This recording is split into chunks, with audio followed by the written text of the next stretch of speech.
the sense that I was getting, and then I was like, wondering.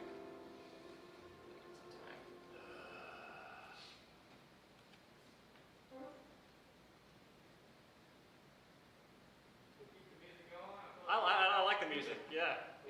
Are we live? We're live. That's even more awkward and embarrassing. Let's keep the music going for a second. And here comes Pastor Amy. This is our new intro in. And is that coming through the stream? Can they hear that, or do they just think we're extra weird? Okay. That's really nice. It is kind of nice, right? Got a good vibe. You got your coffee, you got your... Except that, Sippy cup. so you're not only going to drink that coffee, it's going to be an advertisement on camera? No, it can be anything. Just keep it facing that way. Yeah. Okay. Hello, church. Hi, church. Hey. Hey. Do you say hi? Hi. Is it It's a only hey. bye? It's just bye. Just bye. Yeah. Okay. Not hi. Who said hi? Who says hi? Hi. Then you're stuck in an awkward conversation. This one, If you to be say bye, precise. then it's like, alright. He's weird. Goodbye. This awkward conversation, to be precise. That's how I live my life. Good morning. Hope you're well this morning. It's a beautiful day. A little warmer. Weird. It seems like we're getting hotter again, even though it's, approaching mid-October. It's gorgeous. I'll take it. Just take it right now. It's supposed to be like 90 this afternoon, though. Is it? It's 75 right now. It was toasty. Yeah, it is supposed to be on Sunday. This past Sunday, gorgeous. Perfection. So, okay. All of All that of our funny pure gold. jokes. Back to Vincent. Talk 1 2. Check 1 2. Hello, church. Hello. Hey there. We have audio problems. cats and kittens. Music. It's the music. Alright. Ooh. Now talk. Talking. La, la, la, la. Talking. Good morning. Check, baby, check, baby. That's the second 80s rap reference in 2 days. Yeah. I'm on a roll. For the record, so I think that's good. how are we doing? Keep talking. We're good? We would like to make it clear. Good morning, church. We'd like to make it clear that nothing at all awkward was said during the first couple of minutes that you couldn't hear. Entirely appropriate. Because we're just not awkward. Ever. Ever. Especially right now. Right now. Yeah, definitely not on the camera. No, we would not want that to happen. I'm hearing some kind of echo up here. Echo. Yeah, me too.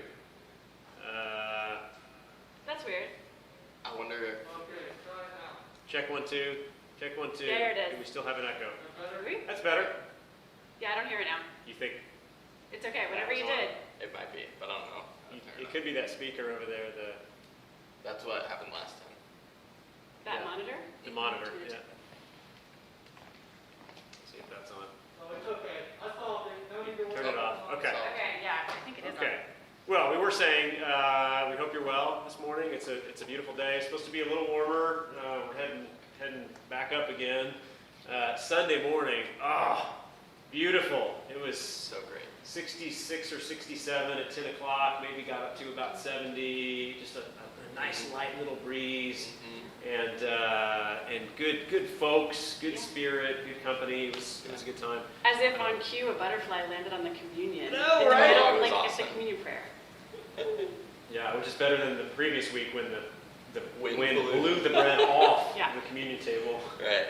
right? Yeah, there have been some holy movements around that table lately. Yeah, Hmm. yeah. Butterfly effect. Interesting. Do we want to do? Let's do just a couple quick little updates, and then we can just talk. So I don't have as many. There are not as many things as not as many things I'm aware of this week as we've had sometimes in weeks past. We are in the middle. We have done. We were looking forward to 6 weeks outside, which seemed like this. Oh, that's going to be this big season. We're halfway done I don't know It's how crazy. that. with that. We're halfway through it. I think that has been meaningful. I've heard some people say, I've really enjoyed that. Just being outside, being together as one church family out there. Of course, understanding that some people are continuing to watch from home, which we celebrate as well. But that's been a meaningful thing. Church, we have wrestled and are continuing to wrestle with direction going forward. We had conversations as staff at our staff meeting yesterday, and then the mission vision team, which oversees worship as a whole, met last night and talked. And the plan, we talked about all kinds of different possibilities and scenarios and ways of doing things. And the plan as of right now is that when those 6 weeks are over, I think the last of those would be October 24th. Is it the 24th? 25th? 25th. I think it's 25th because the next Sunday would be November 1st. We know at some point, as you hit November, the likelihood of the likelihood of cold is a lot greater. And so the plan as of right now is to have worship inside, 2 services, one at 9, more modern, one at 11, more traditional, and then to really lean into being as safe as we can be within that context. We will skip every other row in the sanctuary, spread out by 6 feet. We can't say exactly how many people that will meet in the sanctuary because it depends how many family units we have. Families, of course, can sit together, but then trying to space, families, individuals apart. And then Heath has already set up the gathering area and the gym as overflow spaces so that we can really spread out into 3 rooms. Some people may even come and decide, you know what, I'm gonna leave a space in the sanctuary for somebody else. I'm gonna go ahead and go to the gym. We've got a huge screen in there. It's really, really big. You will see our faces probably more prominently in there than you would in here. Accurate. Right? Yep. But good sound in both spaces as well. Do people want that? Right. Could be a good thing or a bad thing. Yeah. And then I think the other thing that we're just going to have to be really intentional about is kind of the in-between times, right? We really we are shooting ourselves in the foot if we space out in here during worship, but then afterward we just all come together and do a big group hug.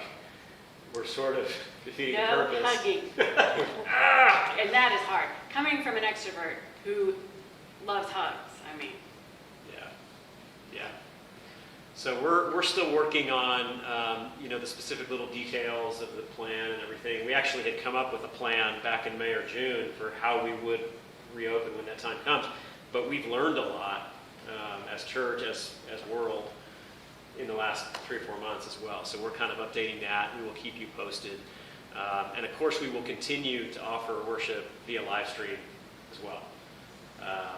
And I know there are some who prefer to wait until there's a vaccine, before they're going out and being in spaces with other people. So that's a plan right now, and we just want to do that as safely and as thoughtfully as we can.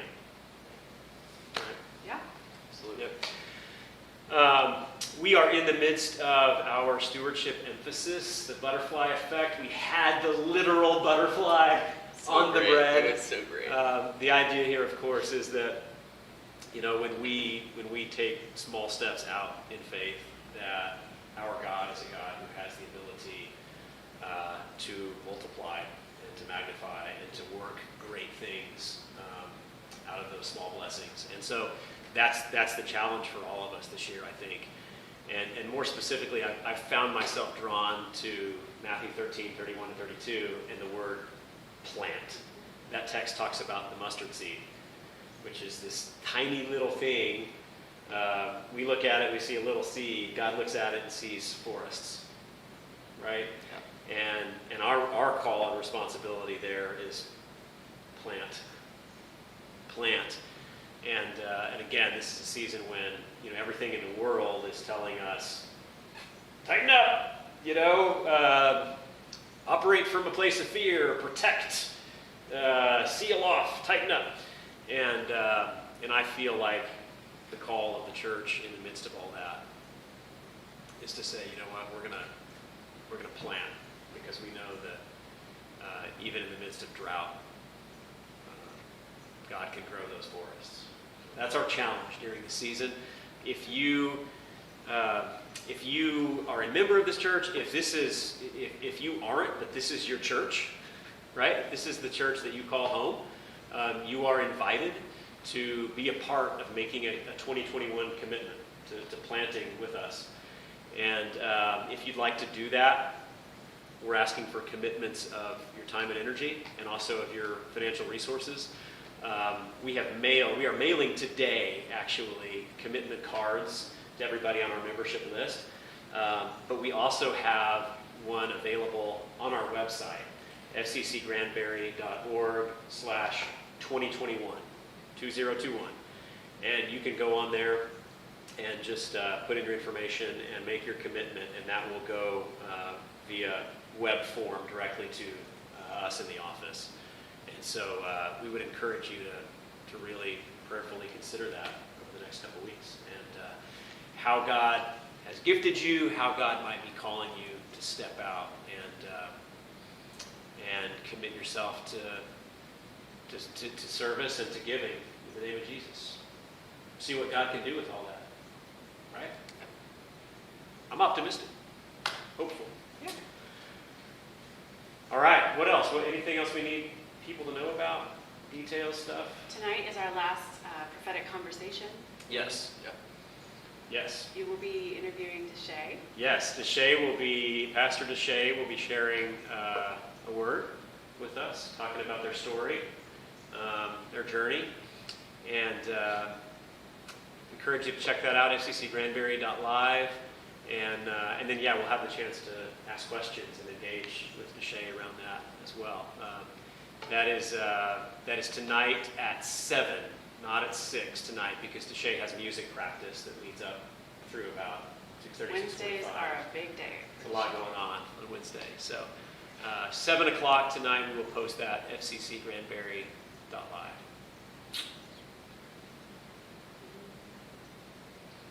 Youth group this evening, 5:30 to 7. Come show up at the building, we'll eat outside, hang out, and we're also leaning into the idea of stewardship, and so we're going to have an activity tonight to kind of lean into that a little bit. And so Great. hope you show up. Who's invited? All the youth. And what is that? What makes you a youth? Technically 6th through 12th grade. Okay.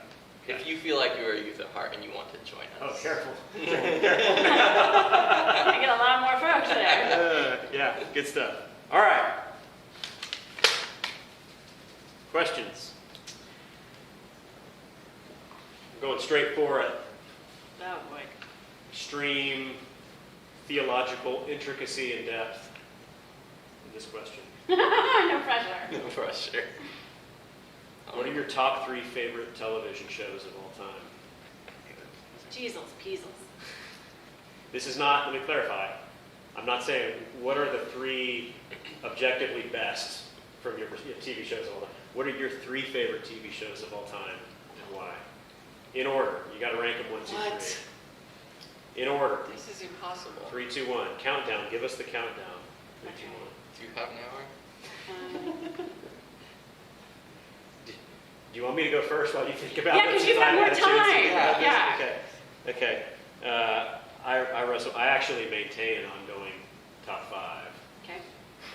And sometimes a new show will have to, will work its way in, right?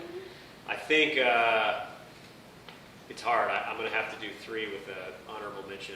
I should have just asked 4. I had the opportunity to ask top 4, didn't I? Your question. I didn't do I it. didn't make the question. Okay, so I'm going to go with an honorable mention of Star Trek: The Next Generation. Ooh.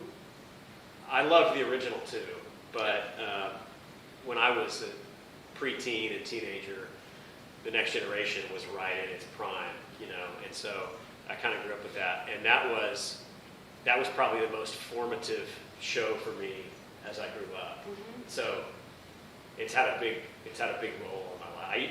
I would watch sometimes every day at 6 and 9. Mm-hmm. It was on. Mm-hmm. and I would watch them both 5 days a week. That's probably too much television, parents, We're children of the 80s. Like, but it's Star Trek, so. there was no such thing as too much television. This was the 90s. You might be a child of the 80s, but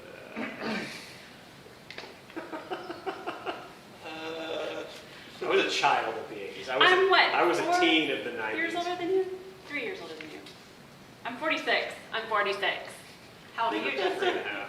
I'm 42, but approaching 43. So I'm like 3.5 years three old. and a half. Yeah. Okay. Yeah, that's right. You and my brother are almost the same age. Okay. All right. My top 3. Number 3.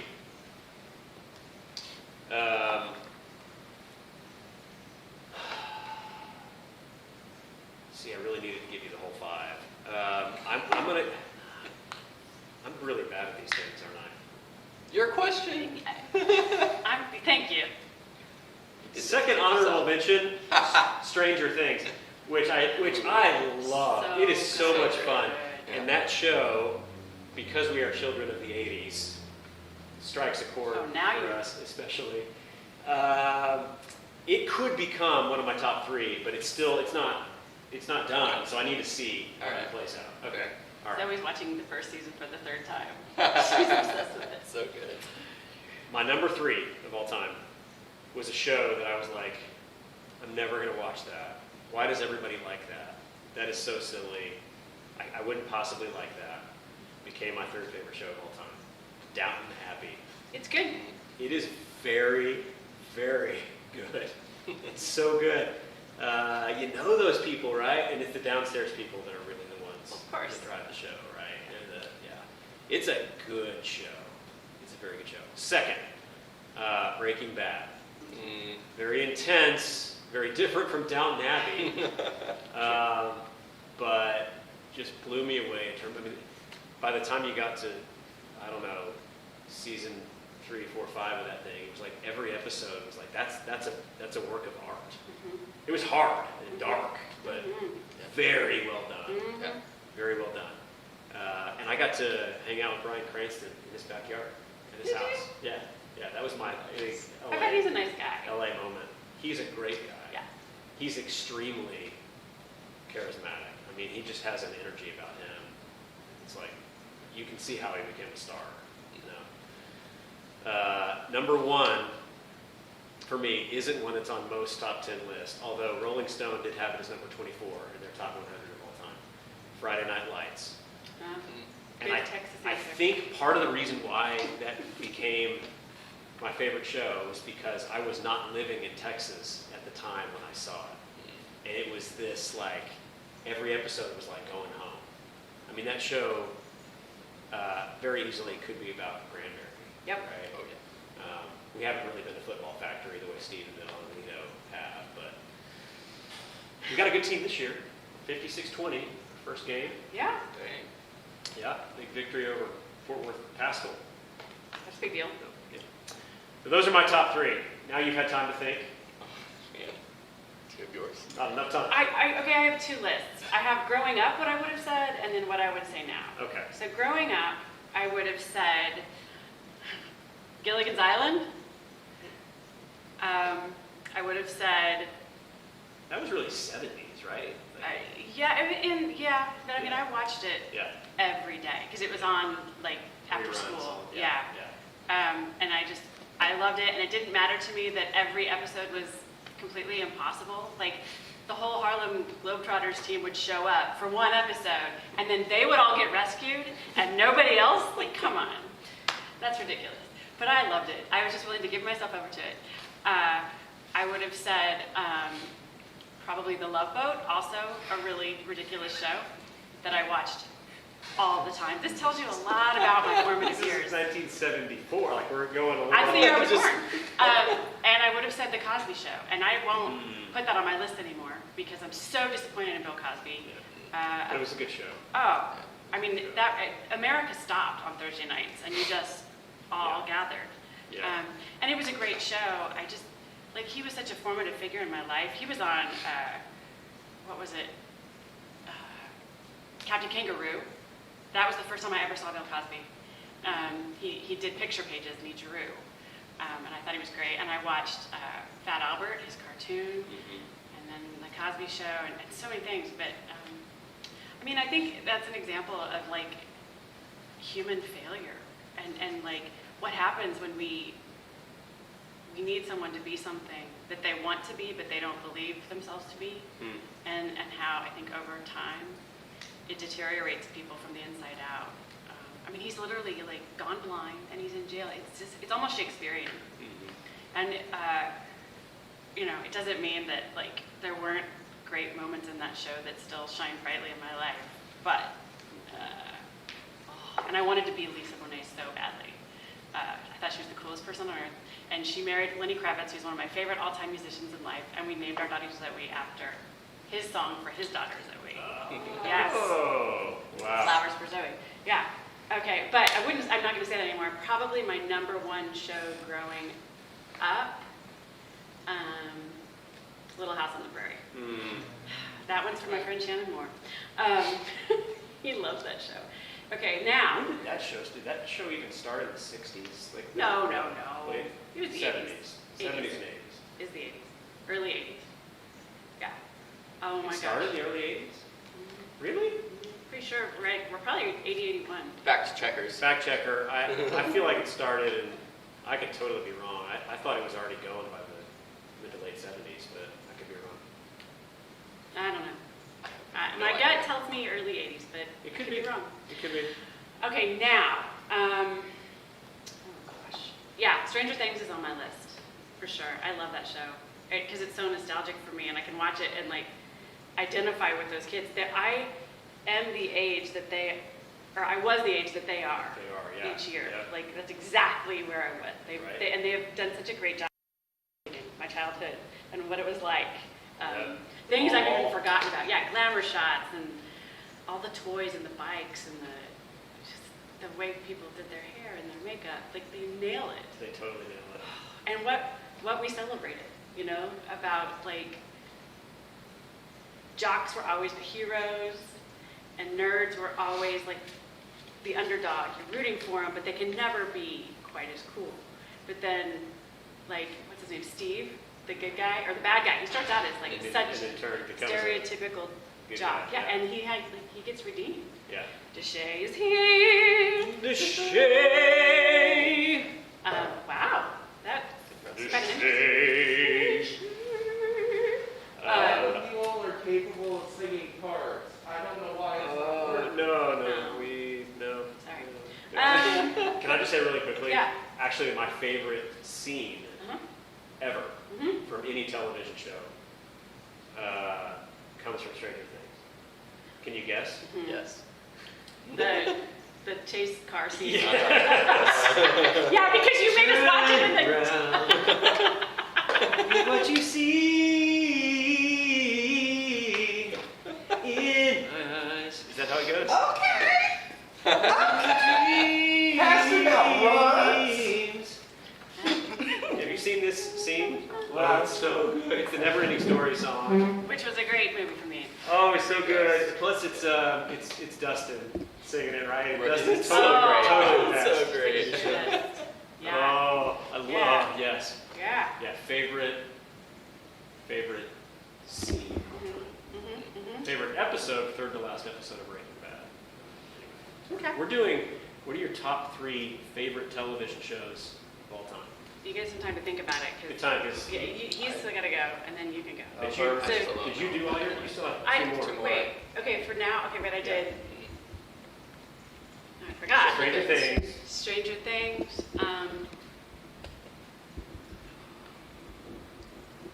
This is really hard. Okay. Sopranos. The Sopranos, as a body of work, it's more violent than I prefer, but that story and That's number 1 in that Rolling Stone list. Is I haven't, it? I haven't seen it. it's incredible. It's really amazing. Yeah. And then my number 1 favorite show of all time is 6 Feet Under. Wow. Yeah, I love it so much. It was an HBO show while I was in seminary, and we used to get, maybe part of it was the nostalgia of like everybody coming to our house and we'd have dinner together. Everybody would bring food and turn down the lights 5 minutes before the show started. And then every episode, it's about a family who owns a mortuary. And they live on the upper floor, and then the lower floor of this old historic home is a funeral home. And then the basement is where they have the morgue. And they grow up watching their father run this place, and so they're around death all the time. And every episode begins with a death. And some of the deaths are very predictable, you know, heart attack, car crash, whatever. And some of them, like, it really does get you to laugh in the face of death. And that was one of the things that, like, I really needed at that time because I was still really struggling with this idea that I would have to be with people when they were dying, which now I love. I love working in hospice care with people who are grieving and dying. And I mean, it's a very open-hearted, receptive time for people. And I think they're already, like, crossing over, and you get glimpses, selfishly, from my side, you get glimpses of something that a lot of people don't see until they themselves are dying. So I've had a lot of holy moments with people who are dying, but that was a little bit of a sidetrack. That happens in my brain. So every episode begins with a death, and my friend Shannon and I, yes, the same Shannon as Little House on the Prairie, would look at each other and go, somebody's gonna die. Every time. And it's yeah, it was a great show. And you get to know this family, and every character is so lovable. I love it. And it's one of the greatest finales ever. Like the last episode ever of 6 Feet Under is one of my favorites of all time, like of everything. Obviously, it's my favorite show. There's got to be others out there who feel this way. They're my soulmates. I'm done. All right. What you got, Austin? I'm gonna go a little bit on Amy's route of. So I'll give you two of the shows that I loved when I was a kid that I feel like formed me. So every day after I came home, I would sit down in front of the TV, come home from school, sit down in front of the TV, turn it on, Channel 8, Arthur. Yes. And then right after Arthur, Channel 8, Zoom. Anything? No? I don't know.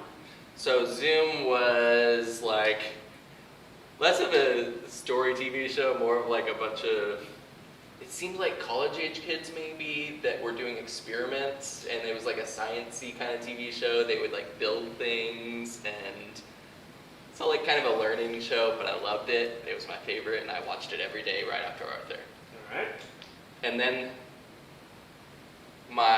the show that I think is why I love horror now, Courage the Cowardly Dog. Oh my, yes. Which is a children's Yes. TV show, Oh my. 100% for adults, because it is terrifying. Oh, it is mental health. It's about on have you seen it? steroids. Have you?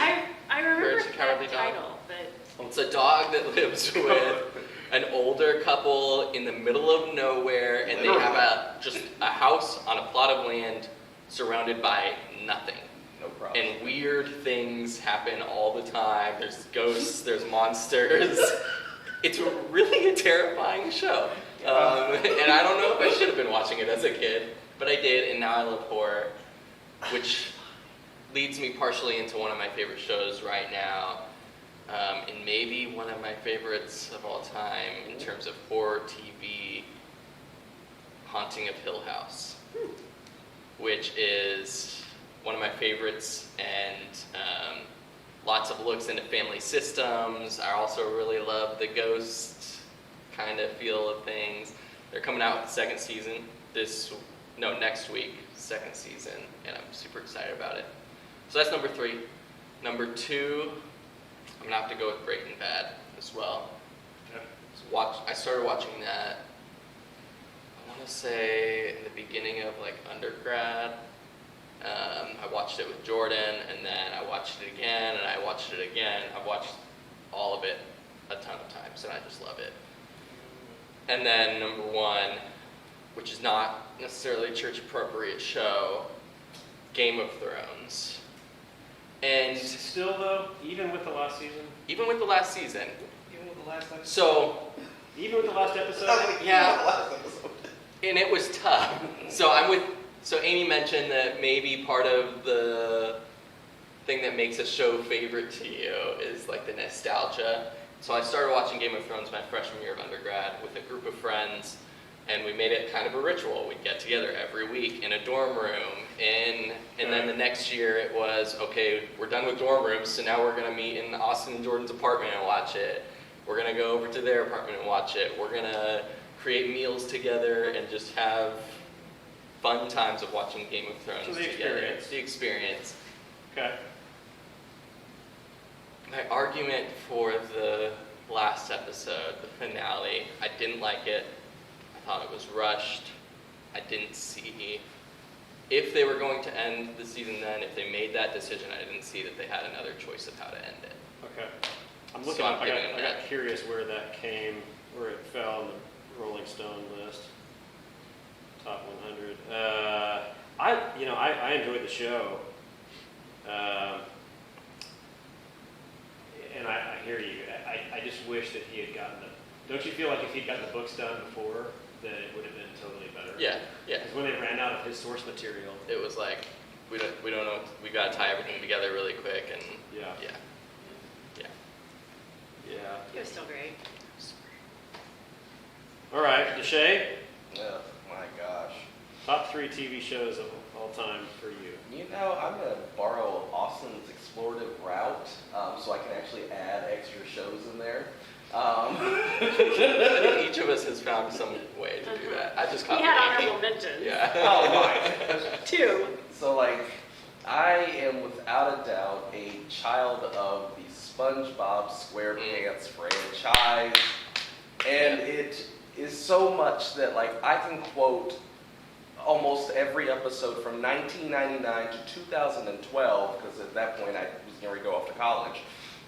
And I remember my second semester of grad school, Tom Kenny came onto our campus, and I was writing my first syllabus as well. So I could hear my childhood as I was writing my future. And I said, this is the weirdest moment in the present. Tom Kenny is SpongeBob's voice. Oh, yes, there we go. Who's your favorite character? Of Tom Kenny's voicing or of The whole show.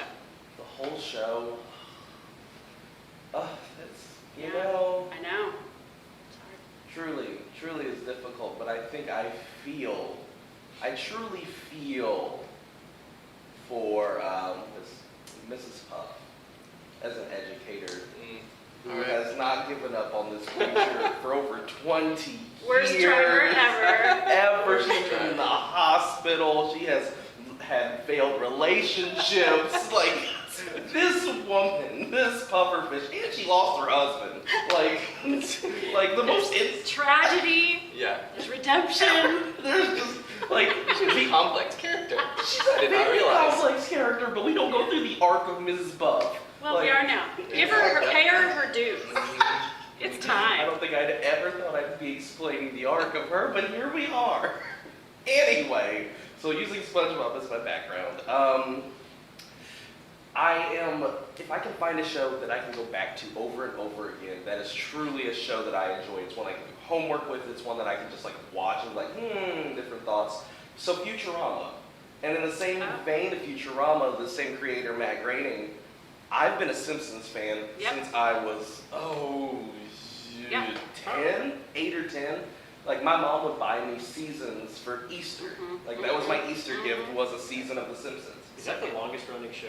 I think so. It's so far, Yeah. 31, well, apparently there are 31 seasons on blah, blah, blah, blah, Fox. Disney Plus. What about yeah. Saturday Night Live? SNL. Ooh. That's got it. It's the same age as me. It's 46. Okay. That's Once longer again, than I'm that. 46. I would say But it. that's a different kind of Categorically- show. categorically too. different. Yeah. You know what else is 46? Little House on the Prairie. I looked it up. You were right. 74 to 83. Yeah. No. Huh. Interesting animation, not animation, whatever it is, production, 70s. So, Futurama, and then I said The Simpsons. And then I just fell in love with this show in college that I have to go back over and over. It's called The Unbreakable Kimmy Schmidt. Yes, Good. they lied. Yes, I was, oh my gosh, it was my, Unbreakable. I love it so much. It was my junior year of college, second semester, and we had gathered in our dorm to watch this show. We're just like, okay, there's Carol Kane, there's like Titus Burgess, like we're all these names, and it was Tina Fey, I think, who's one of the producers.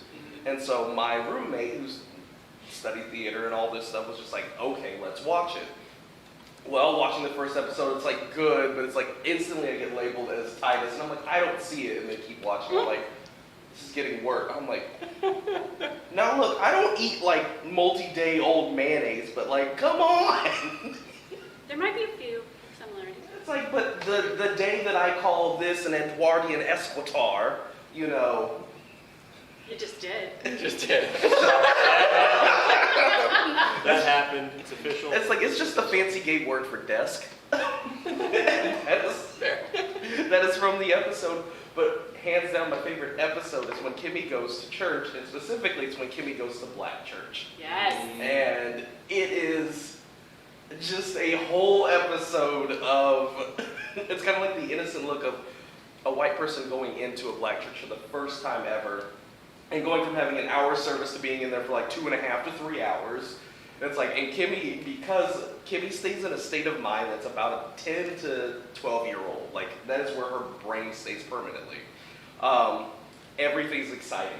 Like, she stands up and yells, "Whoop, testimony," and then goes off to tell something. It's just like, oh, well, Sister Kimmy, it's not testimony time, but go ahead. It's like, daggone millennials. It's like, there's a whole bunch of stuff, and yet that show has such genius. And I got sad when it was finally over, and I'm like, no. So I keep watching it. There's a line in there that has stuck with me ever since.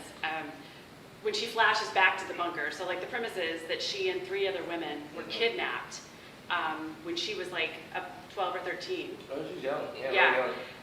By a cult leader, this crazy man who, that actor, a well-known man who's always played very different roles, stole my heart. Like, I always thought he was handsome, but now the fact that he's so funny and that character is so unlikable. Oh, God, the reference. I love him so much, but I'm not going to give it away because it's a surprise. You don't know who it is for like the first whole season, maybe. Oh, yeah. Anyways, she's flashing back to the bunker all the time, and she says, "I learned in there that you could do anything for 10 seconds at a time because the way that they got electricity, at least they were told, they figured out over time that it was a lie." Was to turn this crank on the wall, that they didn't know what it did, but like that they had to do it to get electricity and everything. Anyways, so she just does this 1, 2, 3, 4, 5, 6, 7, 8, 9, 10, and like there's some great theological lessons in that Oh, Lord. show. I love it. There's so many, but it's also just a show that gives me like really good comfort because it allows me to relax and still remain aware. There's like a whole episode over gentrification, but it's Yes. it is Carol Kane who just looks like the most wrecked up person. Like, Princess Bride. She's from Princess Bride is too. she? Oh, I did not With know Billy that. Crystal. Have fun storming the castle. I think it'll work. It'll take a Oh, miracle. yeah. She's Miracle Max's wife. See, I have to rewatch because this takes a while. I know her more so as Madame Morrible on what was it for Wicked on Broadway, Okay. and so I'm like, that's where my brain puts Carol Kane. So like when you have her as Madame Morrible and then you have her as Lillian Kirkstopper or whatever, who's just she's just toe up from the floor up, and then she lives her whole life, and it's just lovely. Like she falls asleep on a bulldozer to keep them from like trying to tear down stuff. She chains herself to like buildings, and then she says like the most random stuff. And She you're like, speaks her mind. she does. You're like, Lillian, what? Yeah. Like, there was one episode where she takes a woman in that's like lived a rich life. She's about to be divorced and all this, and finally, like she introduced her to some form of bra or whatever it was, and she's just like, oh, oh, this is comfort? And she's like, this is all day. It's just like, oh, it's like, according to my like 12-hour bra, which snapped about 14 hours ago, it's time for a lunch. And I'm like, what? It's a great show. So that's A lot it. of great one-liners. It is truly. Good stuff. I've got 2 more questions. I said 3 more questions. That took us But 45 minutes. that took us 45 minutes. So here's what I'll do. I'm going to give you a choice. Okay, 2 more questions, and you can answer either or both. You can answer both if you can be pretty efficient. Okay, or you can choose one or the other. Is that going to become the name of the podcast? Both can be true. I don't know. Maybe we'll see. Here are the 2 questions. Tell us about a Bible story that gives you hope. Okay, that's one. Number 2, tell us about a person in this church that you have learned something from. Who was that, and what did you learn from that person?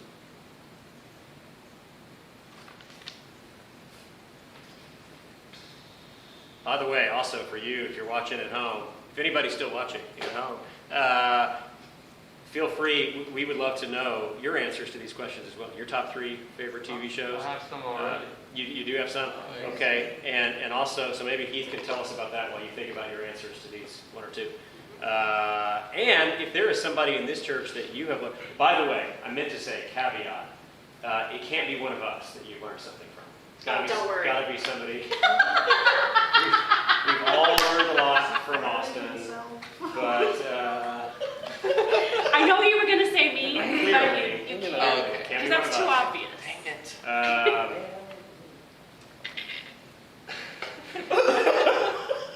If there is somebody in this church, also besides one of us, because we know you've learned so much from us. You're so powerful. So powerful. If you haven't heard me tell that story someday, let me tell you my I'm so powerful story from my time in China. It's my most embarrassing moment. Most of you have heard that story at some point anyway. You've heard? I've told you the story? Yeah, okay. But I would love to know who in this church have you learned something important from? What did you learn? So while you're thinking about your answers to the other 2 questions, to those 2 questions, Heath, what do you got? Heather says, MASH, Grey's Anatomy, Bumped. Roger says Pretender. Over on YouTube, Megan says Stranger Things. She loves Stranger Things, vampire shows, Supernatural. I don't know Supernatural. Good one. All right. That's a good one. All right. Very good. All right. A Bible story that gives you hope and or someone in this church, not in this room right now, that you have learned something from.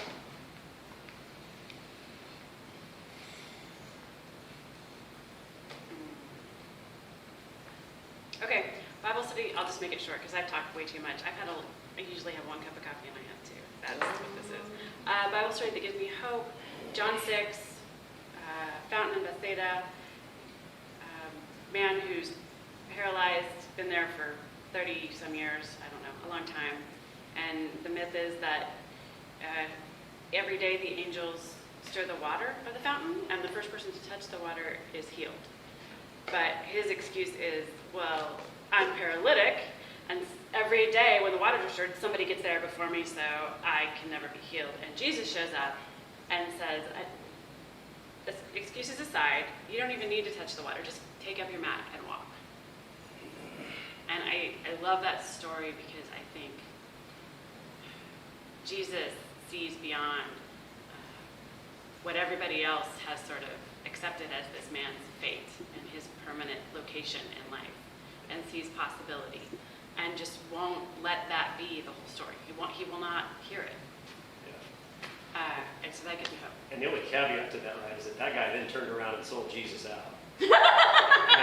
and Jesus did that probably knowing that was possible, which to me makes it even more. Yeah, You know, sure. Jesus Yeah. saw this guy's, he might do that, but you know what? I still value him as a human being.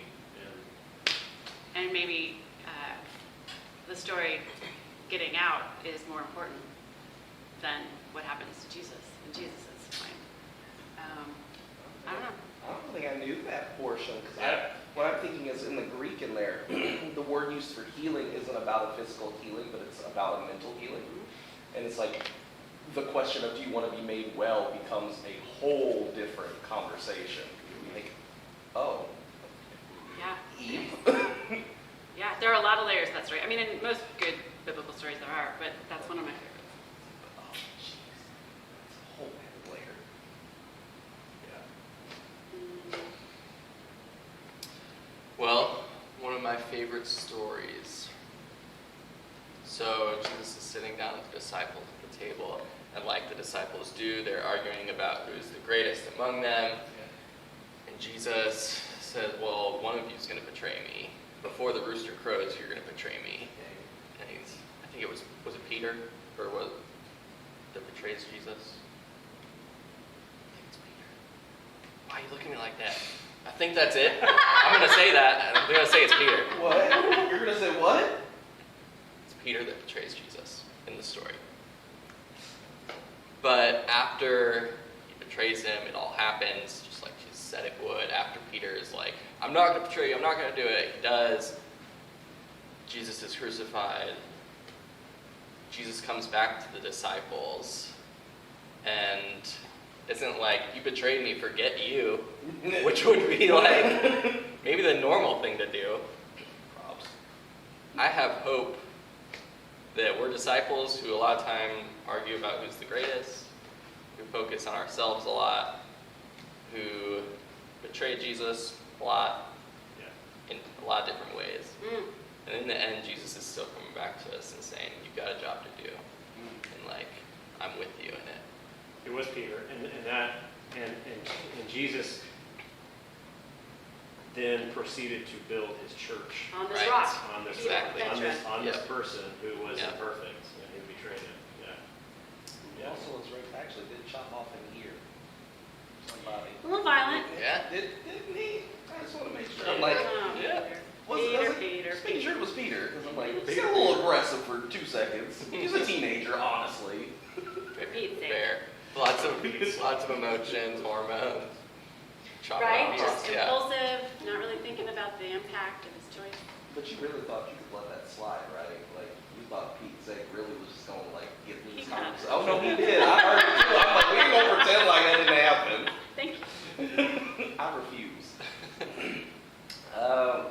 My favorite, which is actually going to be like tonight's scripture center, is Acts 8, Acts 8, 26 through 40, which is when Philip meets the Ethiopian eunuch. I'm not going to say much because I don't want to give away for tonight. Teaser. It's like, but it truly is a message of changing our thoughts from viewing people as others and instead just viewing people as another. And that is simply the message of it. And I'll say it's the extended gospel since it's supposed to be the part 2 of Luke. Fair. So Okay. Very good. My favorite. So I've talked about this too much here, so I won't choose this as my favorite passage in the New Testament is Luke 7, 11 through 17, which is the story of Jesus entering the town of Nain. The man has died, and the mother, who was already widowed, has now lost her son as well. So she's lost, probably the 2 people she loves most, as well as her means of support. And then the reason that I love the passage is because the word in there, the Greek word in there, splaknitzo, It's a great word. say it one which more I time. love, splaknitzo, Thank you. which gets translated, it's one of the words that the English can't do justice to it, right? The English says, had compassion on, and really what it means literally is his guts flipped. That's how much Jesus loves us in our times of grief, Jesus saw the situation and looked at this woman, and his guts flipped in his stomach. That's my favorite. Luke 5, the story also appears in Matthew, but another paralytic, the story of the paralytic on the mat. And that story, his three friends bring him and basically cut a hole in the roof, and put him down in the presence of Jesus. And I think that gives me hope because it speaks to the fact that we're in this together. He is ultimately healed by Jesus, but it's implied that that might not have been possible had it not been for these three friends bringing him into Jesus' presence. And that is part of Christ. Right? We were talking about this yesterday, that Christ is more than just the person Jesus. That Christ, as the second person of the Trinity, has been around since the beginning of time, right? And that God is working this healing, redemptive process through time, and that the person Jesus might have been the pinnacle, the full embodiment of that. An event. Right. Yes. But Christ is God at work in the world, right? Bringing renewal and salvation and hope. Yes. And that Jesus in this story was part of Christ, and so were the three friends. So was community part of Christ in the story. That brings me hope as well. And it's also convicting, right? Yeah. It's hopeful but also convicting, and both can be true. Who in our lives, who in our church community, who in our town needs three friends to carry him right now, Yeah. Nobody has learned anything from anybody in this church. It's really hard to choose one. And you don't get to do honorable mentions, or I could say, you just get one. Yep. I'm trying to go with the less obvious is what I'm trying to do.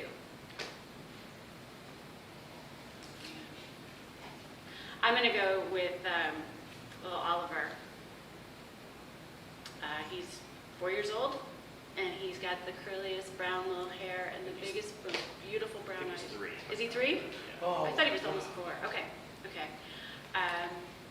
And he's got a beautiful family. But on Sunday, we were worshiping outside, and he and little Emma were playing over on this little berm. And we just watched them for a while, and then their mommies went to get him, and so they walked right behind where I was sitting. And I looked back over my shoulder, and I said, Oliver. And he just stopped. He was like in his little 3-year-old moving fast, going somewhere, and he just stopped, and he looked up at me. And there was such a beautiful light in his eyes. We locked in, and I said, hi, and he goes, hi. And I felt completely blessed and just anointed with holiness in that moment. The presence of a child. So.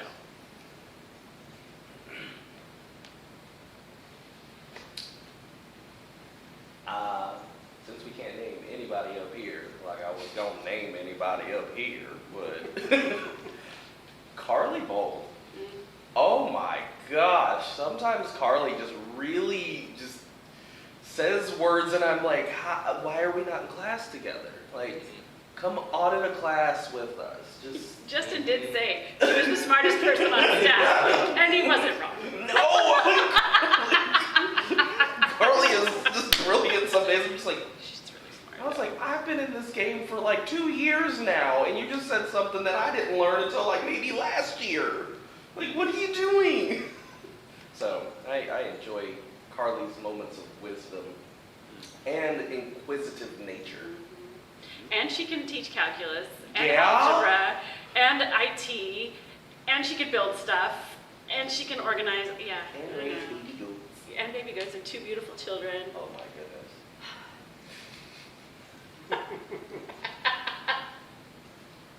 So when I first started here, every day I would walk into the office and I would see Dave Farrell. And there would be days that he would come and sit in my office with me and just talk. And He loved you. He gave me a nickname right off the bat. And Norman, right? Norman, yep. Because he's an OU fan, and his name is Austin, and Yeah. OU fans don't approve of Austin, because that's where Mhm. University of Texas is, which is their rival, so he named him after the town where OU is. Yeah, Norman. Ah, okay. Maybe All it right. easier to Took me a talk to while. me. It's a whole connection, but all right. Every day I would see him sitting in the printer room, office supply room, sitting next to his little station where he had the paper shredder and the little sign on the wall that said, this is, I think at one point he had a sign specifically for him, this is Dave's paper shredding station, whatever. And it is the lessons of just walking in and seeing him sitting there joyfully, being able to talk to me, being so welcoming in a space where I was new and still figuring out, and seeing him doing the little jobs that really nobody wants to do. Nobody wants to sit And shred taking paper. joy in it. And he loved it. He loved it. He, Oh he, man. was, he would straighten up the sanctuary, Yeah. too, and took, again, so much joy and pride in that. Mhm. This is my gift to the church, I'm Yeah. going to do this, and he could do it. Yeah. That's With an ornery grin. yeah, exactly. Exactly. Yeah. I want to live into that. You're on your way, kid. It's awesome. You need some suspenders. Some suspenders on I'm down. I was thinking of Bert and Colleen Knapp, and you all may not know them quite as well because they've been, so they're in their mid-90s now, and they've been, less able for the past couple of years, to get out as much. And now, I guess it was 2 years ago, they moved to Fort Worth. It was right when I was Right showing when up. you were coming on, Yeah. yeah. Bert and Colleen, so Bert is on hospice now. He's doing okay, but he is on hospice there at the retirement home where they live in Fort Worth. And they used to live out in Pecan, and they had this screen porch. And they would invite me to come to their home and just sit with them out on the screen porch and drink tea. And it was one of those little, places of peace that I would go. And it wasn't just the home, it wasn't just the screen porch, it was Bert and Colleen, right? They were and they are a place of peace, right? Being peace, Thich Nhat Hanh, they are peace.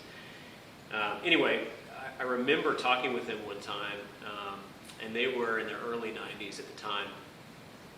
And Bert, in particular, was talking about how much he still wants to do in this life. And he got teary-eyed. And it was clear that he just loves this life, that he sees this life as a gift. And I can't remember exactly how the conversation went, but somehow the conversation turned to, the inevitable fact that the end of their lives will come at some point. Okay, they're in their 90s, and they were excited about that too. And that was a real. I've ended up, I think, making this a theme in some of the funerals that I've done. Because this is the ultimate, both can be true, right?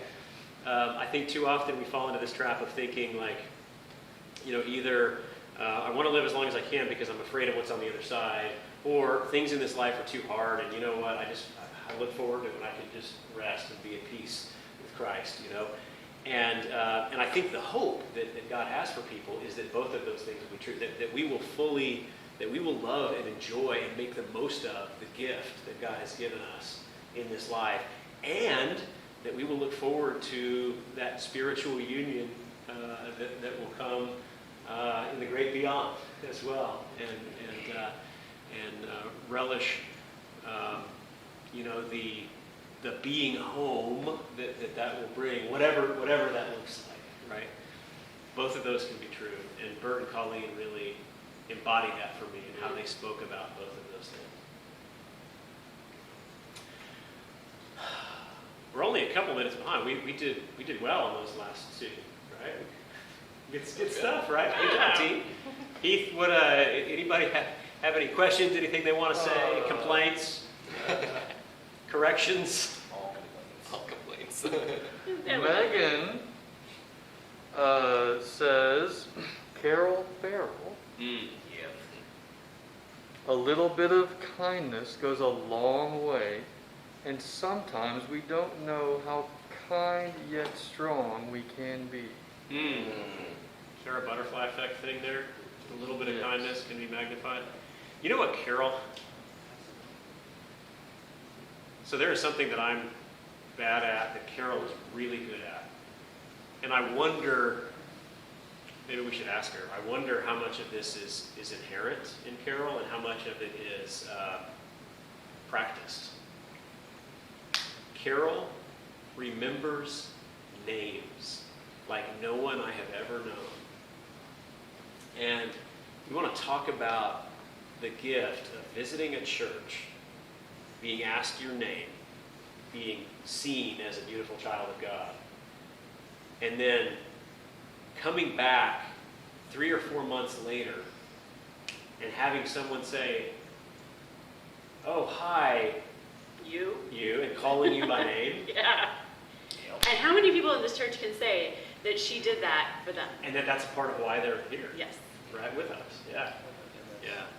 Yeah, it's made me think, I think there's probably an extent to which that can be grown in us. I think with practice, we can probably we may not be as good at it as Carol, right? But that we can build that, So maybe that's a good skill to nurture. True intentionality. That's what that is. Yep. Presence. Yep. Yep. Yeah. And I think part of it probably is rooted in really seeing the person. I think that's part of why Carol can remember the name, because Carol really sees the person and makes connections, and invests herself in getting to know them. And of course, if you have all of those associations and you really see that person, it's going to be easier to remember who they are. Yes. And I'll say Carol's one of mine as well, just because, remembering names is something for me that is a struggle. And having thought about that a lot, and talked to people about it and watched people that do remember names,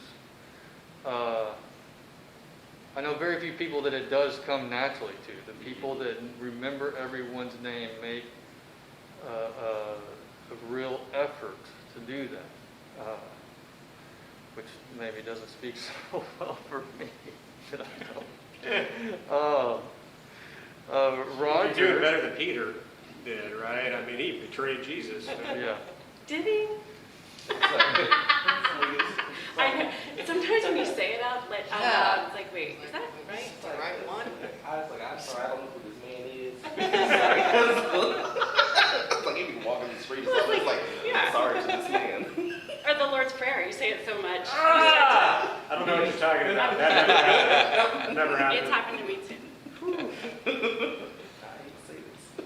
Roger on YouTube. Apparently Roger's on YouTube and Heather's on Facebook. Oh. Covering all the bases. Says Samson, he loved God, but made made a lot of wrong decisions, did what he wanted, desired the woman of the enemy, but God blessed him in the end.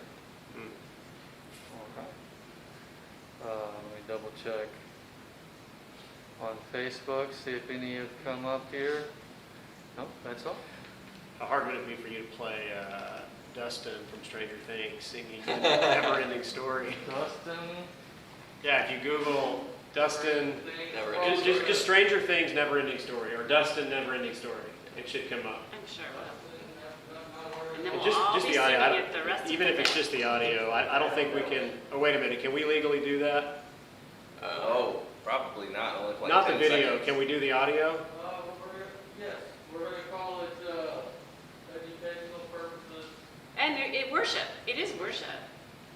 This, if it points to God, which I think it does, that scene so much. It's so If it brings you joy, it points to You had God. already, you had seen the episode, and, And you I had, thought you you had told me had. about it, and I was like, oh, okay. I just walked in singing that song. And then I saw it, and I was like, It's so great. it's so good. Yeah. It's so Yeah. good. Yeah. So is there a specific version of this you're looking for? Just Stranger Things. Stranger Things, never-ending story. They're in a car. It ought to appear as its own thing on YouTube, I would think. Yeah. Oh yeah. His girlfriend. That scene is the best. Right? Sing it. Yeah. Dusty Bud, Dusty Dusty Bud. What does he call her? Susie Poo. In the world. Will you turn it up? Where have you been? I'm so sorry. I've been really busy. I'm trying to save the world from Russians and monsters. Of course you have. Get your goddamn nose. Totally forgot about that. Sorry. What? Can you go back and bleep that? I coughed. I totally forgot about It's that. in the Bible. Stand Yeah, up. okay, fair enough. Sounds terrifying. Yeah. Oh, but I want to watch a movie now. I got a blanket and everything. Do you know Planck's constant? Do you know the Earth orbits the sun? Okay, so I know it starts with. What is it? Okay, let me just be clear on this. I even Given thought about it. I was an like, there's no mathematical way. equation that you should know so you can save the That's how it world. starts. Susie Poo, I promise I will make it up to you as soon as possible. You can make it up to me now. Everybody that's watching that hasn't seen Want this is to like, hear it. I know. what on earth? But the song, what's the song? Yes, We're here now, now. Dusty Bun. Susie Poo, this is It's urgent. to save the Yes, world. yes, you're saving the world. I heard you the first time, but Gen is also saving Earthsea, and he's about to confront the shadows. So this is Susie signing off. Building. Wait. Okay.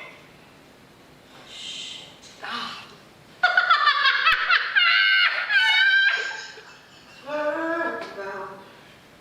Look at what you see in her face. A mirror of your Make believe I'm everywhere, giving them the light. Written on the pages is the answer to a never-ending story.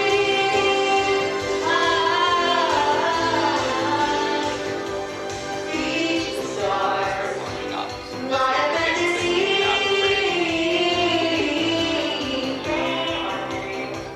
Maybe.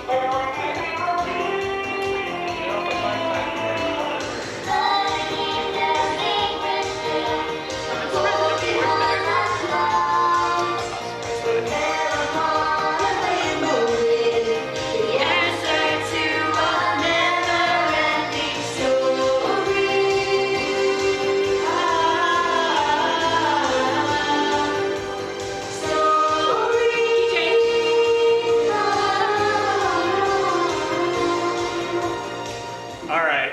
Yeah, so sorry about the language. I totally forgot about that. Here's the other story about this. So the guy, the singer that actually recorded that song in the '80s was this. His name was Limal. That was his like stage name, whatever. Like Madonna or Yeah, Limal. Okay.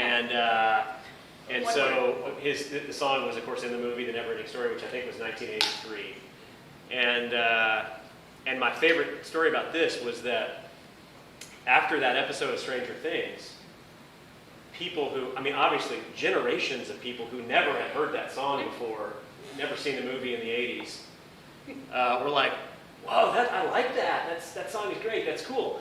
And so they, I think he actually ended up making as much or more money Yep. last year on that song as he did in the 80s. Isn't that crazy? And Wow. the best part of it was apparently he was like riding in a car somewhere with his nephew, who's a millennial, Yeah. and they're just talking and everything. And this is before the episode came out. and Limal, who's now in his 60s, said, "Hey, by the way, I just found out my song is going to be in some TV show. I don't know if you've heard of it." No clue. And the son was like, "What show?" And he's like, "Something called Stranger Things." And the nephew was like, "What?" You just became the coolest person in the world. So, anyway. Yeah. All right. And Stranger Things. thank you all, friends, for spending time with us this morning. And blessings. We will be worshiping outside Sunday morning. It's supposed to be a little warmer.